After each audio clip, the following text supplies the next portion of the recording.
நம்ம ரொம்ப நாளாக கேள்விப்பட்ட வார்த்தை இந்த ஏஎஸ்ஐசி, அதாவது அப்ளிகேஷன் ஸ்பெசிஃபிக் இன்டகிரேட்டட் சர்க்கியூட்ஸ். இந்த வீடியோவில் நம்ம ஏஎஸ்ஐசினா என்ன, அதை எதுக்காக பயன்படுத்துகிறாங்க, இந்த ஏஎஸ்ஐசியை எந்த மாதிரியான லாஜிக்லாம் யூஸ் பண்ணி மேனுஃபேக்சரிங் பண்ணுறாங்க அப்படிங்கிறத பற்றி எல்லாம் தெளிவாக நம்ம இந்த வீடியோவில் தெரிஞ்சுக்க போகிறோம். ஸோ மறக்காம இந்த வீடியோ கடைசி வரைக்கும் பாருங்கள். ஏஎஸ்ஐசி பற்றி தெரிஞ்சுக்கிறதுக்கு முன்னாடி இந்த எலக்ட்ரானிக் இண்டஸ்ட்ரியில் வந்துட்டு பார்த்தீங்கன்னா நம்ம மினியேச்சரைசேஷன் அப்படிங்கிறத பற்றி நம்ம முதல்ல பார்க்கலாம். அதுக்கு என்ன மினியேச்சரைசேஷன்? அதாவது நாம் பயன்படுத்தக்கூடிய எந்த ஒரு பொருளாக இருந்தாலும் குட்டியாக காம்பேக்டாக இருக்கணும்னு தான் நம்ம ஆசைப்படுவோம். அதாவது நம்ம மொபைல் ஃபோனையும் எடுத்துக்கோங்களேன். ஆரம்ப காலகட்டத்தில் அதை வந்து செங்கல் செட்னு தான் சொல்லுவாங்க. அவ்வளோ பெருசாக வெயிட்டாக இருக்கும், அதில் நம்ம ஃபோன் மட்டும்தான் பேச முடியும். ஆனால் இப்போ பாருங்கள், ஃபோனோட சைஸும் சுருங்கி போச்சு, அதில் இருக்கிற ஃபெசிலிட்டியும் பெருகி போச்சு. நம்ம யூஸ் பண்ணுற எலக்ட்ரானிக் பொருள் மினியேச்சரைஸ்டாக இருக்கணும்னா அதுக்கு தகுந்த மாதிரியான ஸ்பேர் பார்ட்ஸும் சின்னதாக இருக்கணும். அதே நேரத்தில் அதில் சில பல ஃபெசிலிட்டிஸும் இருக்கணும்.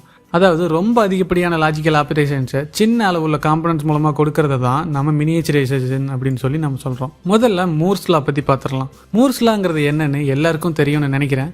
தெரியாதவங்களுக்கு இங்கே மறுபடியும் சொல்கிறேன். மூர்ஸ் லா என்ன சொல்லுது அப்படின்னா, ஒவ்வொரு 2 வருஷத்துக்கும் ஒரு ஐசிக்குள்ளே இன்டகிரேட் பண்ணப்படக்கூடிய டிரான்சிஸ்டர்ஸோடைய எண்ணிக்கை வந்துட்டு 2 மடங்காக ஆகிட்டே வரும் அப்படிங்கிறது தான். அதாவது ஒரு ஐசியில் 1 மில்லியன் டிரான்சிஸ்டர் இருந்தது அப்படின்னா அடுத்த 2 வருஷத்தில் அதே ஐசியில் அல்லது அதே சைஸ் ஐசிக்குள்ளே 2 மில்லியன் டிரான்சிஸ்டர்ஸ் இருக்குமா. என்னடா இவன் ஆரம்பத்தில் ஏஎஸ்ஐசி பற்றி பேசினா, அதுக்கப்புறம் மினியேச்சரைசேஷன் பற்றி பேசினா, இப்போ சம்மந்தமே இல்லை மூர்ஸ்லா பற்றிலாம் பேசுகிறானே அப்படிங்கிறது என்ன திட்டுறது எனக்கு நல்லாவே கேட்குது. இருந்தாலும் அதுக்குண்டான லிங்கை வந்துட்டு நான் இப்போ சொல்லிடுறேன். இங்கே சிப்போட சைஸ் கம்மியாக ஆக அதில் உள்ள டிரான்சிஸ்டர்களோட எண்ணிக்கையும் அது செயல்பாடும் அதிகமாகிட்டே போகுது அப்படிங்கிறத சொல்கிறதுக்காக தான் நான் மூர்ஸ் லா எல்லாமே சொன்னேன். ஸோ இந்த மாதிரி மைக்ரோ ஸ்கேலில் உருவான சிப் தான் வந்துட்டு பார்த்தீங்கன்னா இந்த சிபியு, அதாவது சென்ட்ரல் ப்ராசஸிங் யூனிட்டுடைய டெவலப்மெண்ட்டுக்கு ஒரு காரணமாக இருந்தது. இந்த காலகட்டத்தில் தான் சிபியுவை மைக்ரோ ப்ராசஸருக்குள்ளேயும் மைக்ரோ கண்ட்ரோலருக்குள்ளேயும் வச்சுருந்தாங்க. மைக்ரோ ப்ராசஸர் அப்படின்னா அதுக்கு வந்து எக்ஸ்டர்னல் மெமரி, இன்புட் அவுட்புட் எல்லாமே இருக்கும். அதுவே மைக்ரோ கண்ட்ரோலர் அப்படின்னா அதுக்கு வந்து இன்டர்னலாக மெமரி, இன்டர்னலாக இன்புட் அவுட்புட் எல்லாமே இருக்கும்.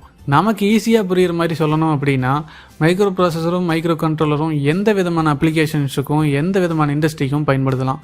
காலப்போக்கில் ஒரு சில அப்ளிகேஷனுக்கு மட்டும் காமனாக யூஸ் பண்ணக்கூடிய மைக்ரோ ப்ராசஸரும் மைக்ரோ கண்ட்ரோலரும் சரிப்பட்டு வரல. ஏன்னா ஒரு சில வகையான அப்ளிகேஷன்ஸ்களுக்கு இந்த எல்லா வேலையும் செய்யக்கூடிய காமனான ஒரு மைக்ரோ ப்ராசஸர் மைக்ரோ கண்ட்ரோலருடைய ஸ்பெசிஃபிகேஷன் வந்துட்டு பத்தலை. இதை விட எஃபிஷியண்ட்டாக ஒரு ஐசி தேவைப்பட்டுச்சு. அப்போ தான் டெவலப்பர்ஸோடைய தேடல் ஆரம்பித்து ஏதேதோ பண்ணி கடைசியில் இந்த ஏஎஸ்ஐசி, அதாவது அப்ளிகேஷன் ஸ்பெசிஃபிக் இன்டகிரேட்டட் சர்க்கியூட்ஸையும் FPGA field programmable gate arrays மூலமாகவும் சில ஐசிக்களை உருவாக்க ஆரம்பித்தாங்க. மொத்தமாக ப்ராசஸர்ஸை நம்ம 2 விதமாக பிரிக்கலாம். ஜென்ரல் பர்பஸ் ப்ராசஸர், அதாவது ஜென்ரல் பர்பஸ் ஐசிஸ். ரெண்டாவது வந்துட்டு ஏஎஸ்ஐசி, அதாவது application specific integrated circuits. First வந்துட்டு ஜென்ரல் பர்பஸ் ப்ராசஸர் பற்றி பார்க்கலாம். இந்த வகையான ப்ராசஸரை வச்சுக்கிட்டு என்ன வேணும்னாலும் பண்ணலாம். அதாவது இந்த மாதிரி ஜென்ரல் பர்பஸ் ப்ராசஸரை பிசி, லேப்டாப், மொபைல்னு பல விதமான பயன்பாடுகள் இருக்கக்கூடிய இடத்துல நாம் இதை பயன்படுத்தலாம். இதை பற்றி நம்ம தேவையான அளவுக்கு நம்ம சப்ஜெக்டில் ஆராய்ஞ்சு பரிச்சு எழுதி மார்க்லாம் கூட நம்ம வாங்கியிருப்போம். அதனால் அதை பற்றி இப்போ நம்ம பார்க்க போகிறதில்ல. ரெண்டாவது ஏஎஸ்ஐசி, அப்ளிகேஷன் ஸ்பெசிஃபிக் இன்டகிரேட்டட் சர்க்கியூட்ஸை நம்ம தினம் பயன்படுத்தக்கூடிய smart TV, fridge, washing machine, microwave ஓவன்னு இன்னும் சில விஷயங்களில் வந்துட்டு ஏஎஸ்ஐசிகளை பயன்படுத்திக்கிட்டே தான் இருக்காங்க. இதை பற்றி தான் நம்ம டீட்டெயில்டாக பார்க்கலாம். இந்த வகையான ப்ராசஸர் செக்கு மாடு மாதிரி ஒரே வேலையை தான் திருப்பி செஞ்சுக்கிட்டு இருக்கோம். அதாவது ஏஎஸ்ஐசிங்கிறது என்னென்னா, ஃப்ரிட்ஜில் உள்ள இந்த ஏஎஸ்ஐசி வகையான ப்ராசஸரை கொண்டு போய் வாஷிங் மிஷினில் நம்ம பயன்படுத்த முடியாது. ஏன்னா இந்த ரெண்டோட பயன்பாடும் வேறு. இப்போ உங்களுக்கு ஜென்ரல் பர்பஸ் ப்ராசஸருக்கும் ஏஎஸ்ஐசி டைப் ப்ராசஸருக்கும் நல்ல வித்தியாசம் தெரியும்னு நினைக்கிறேன். இப்போ இந்த ஏஎஸ்ஐசியில் என்னென்ன இருக்குது, அது எப்படியெல்லாம் வேலை செய்யுது அப்படிங்கிறத பற்றி பார்க்கலாம். இந்த ஏஎஸ்ஐசிலையும் ப்ராசஸர்ஸ், கம்யூனிகேஷன் பார்ட்ஸ், மெமரின்னு எல்லாமே ஒரே சிங்கிள் சிப்லேயே இருக்கும். இந்த மாதிரி சிப்புக்குள்ளேயே ஒரு மினி சிஸ்டம் வந்துட்டு இருக்கிறதுனால இதை வந்துட்டு SOC, அதாவது சிஸ்டம் ஆன் சிப் அப்படின்னு நம்ம சொல்கிறோம். ஏஎஸ்ஐசியுடைய ஒர்க்கிங் பிரின்சிபல்ஸ் படி பார்த்தா இந்த ஏஎஸ்ஐசி ப்ராசஸரை நம்மளால் ப்ரோக்ராம் பண்ண முடியாது. ஆனால் EDA, அதாவது எலக்ட்ரானிக் டிசைன் ஆட்டோமேஷன் டூல் மூலமாக கஸ்டமைஸ் பண்ணிக்க முடியும். ஆனால் இந்த கஸ்டமைசேஷனை நம்ம HDL, அதாவது ஹார்ட்வேர் டிஸ்கிரிப்ஷன் லாங்குவேஜ் அப்படின்னு ஒரு ஸ்பெஷலான ஒரு லாங்குவேஜ் மூலமாக தான் நம்மளால் ப்ரோக்ராம் பண்ண முடியும்.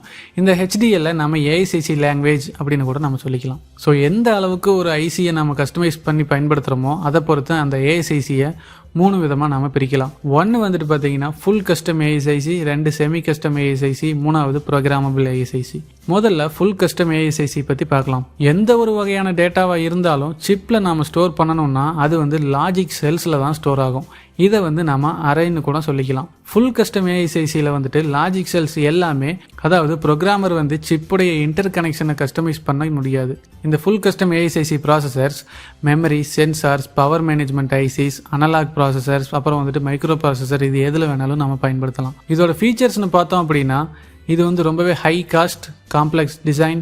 இந்த வகையான ஏஐசிசி ப்ராசஸர் வந்துட்டு ஹை லெவல் அப்ளிகேஷன்ஸ்களுக்கு நம்மளால் பயன்படுத்திக்க முடியும். அடுத்ததாக இந்த வரிசையில் இருக்கிறது செமி கஸ்டம் ஏஐசிசி. இப்போ இதை பற்றி பார்க்கும்போது லாஜிக் செல்ஸ் எல்லாமே ஃபுல் கஸ்டமைஸ்டாக இருக்காது. ஃபுல் கஸ்டமைஸ்டு ஏஐசிசியை கம்பேர் பண்ணும்போது இந்த செமி கஸ்டமைஸ்டு ஏஐசிசியில் வந்துட்டு டைம் அண்ட் காஸ்ட் ரெண்டுமே நம்ம சேவ் பண்ணலாம். இந்த செமி கஸ்டமைஸ்டு ஏஐசிசியை டிசைன் பண்ணுறதுக்கு 2 விதமான அப்ரோச்சஸ் இருக்குது. ஒன்று வந்துட்டு ஸ்டாண்டர்ட் செல் பேஸ்டு ஏஐசிசி. இந்த விதமான அப்ரோச்சில் பிளாக்ஸோடைய பொசிஷனை நம்மளால் சேஞ்ச் பண்ணிக்க முடியும், இன்டர் கனெக்ஷனை நம்மளால் சேஞ்ச் பண்ணிக்க முடியாது. ரெண்டாவது என்னென்னா கேட் அரே பேஸ்டு ஏஐசிசி. இந்த விதமான அப்ரோச்சில் நம்மளால் பிளாக்ஸோடைய பொசிஷனை சேஞ்ச் பண்ண முடியாது, ஆனால் நம்மளால் இன்டர் கனெக்ஷன்ஸை நம்மளால் சேஞ்ச் பண்ணிக்க முடியும். கடைசியாக இருக்கிறது இந்த ப்ரோக்ராமபிள் ஏஐசிசி தான். இதை பற்றியும் நம்ம பார்த்துடலாம். இந்த விதமான ஏஐசிசியை கம்ப்ளீட்டாக ப்ரோக்ராமர்னால் கஸ்டமைஸ் பண்ணிக்க முடியும். இதில் 2 டைப் இருக்குது. ஒன் வந்துட்டு பார்த்தீங்கன்னா பிஎல்டி, அதாவது ப்ரோக்ராமபிள் லாஜிக் டிவைஸ். ரெண்டாவது FPGA, field programmable gate array. இவ்வளோ தாங்க ஏஐசிசி. சொல்ல மறந்துட்டேன், ஃபைனலாக ஒரு விஷயமும் நான் சொல்ல மறந்துட்டேன். ஏஐசிசி வந்துட்டு ஹை லெவல் காம்பனன்ட்ஸ் யூஸ் பண்ணி தான் டிசைன் பண்ணணும். அப்புறம் ஏஐசிசி வந்து ஸ்பெஷலான அப்ளிகேஷன் ஓரியன்ட் சிப், அதனால் இதை பர்டிகுலர் எண்டு ப்ராடக்ட்டுக்காக வந்துட்டு உருவாக்குறாங்க. நாம் பேசினா அது திருப்பி பேசக்கூடிய பொம்மையில் இருந்து சேட்டலைட்டோடைய IP கோர் வரைக்கும் இந்த ஏஐசிசியை பயன்படுத்திக்கிட்டு தான் இருக்கோம். கட்டுறது கையளவு, கல்லாதது உலகளவு அப்படின்னு சொல்லுவாங்க. அது மாதிரி இன்னைக்கு நாம் பார்த்தது பெருங்கடல் இருக்கக்கூடிய ஒரு சின்ன துளி தான். ஏஐசிசி பற்றி நான் சொல்கிறதுக்கு இன்னும் நிறைய கண்டென்ட் இருக்குது. அதை இன்னொரு வீடியோவில் சொல்லலாமா அப்படின்னு சொல்லி நான் ஐடியாவில் இருக்கேன். அது பண்ணலாமா வேண்டாமா அப்படிங்கிறத நீங்கள் தான் கமெண்ட்டில் சொல்லணும். வழக்கமாக சொல்கிறது தான். இந்த வீடியோ உங்களுக்கு பிடிச்சிருந்தா, பயனுள்ளதாக இருந்தால் இந்த வீடியோவுக்கு லைக் பண்ணுங்கள், ஷேர் பண்ணுங்கள். மறக்காமல் நம்ம ஸ்டூடெண்ட்ஸ் கார்னர் சேனலுக்கு சப்ஸ்கிரைப் பண்ணிக்கோங்க. இன்னொரு சூப்பரான சுவாரஸ்யமான வீடியோவில் உங்களை சந்திக்கிறேன். அது வரைக்கும் tata, bye bye, see you.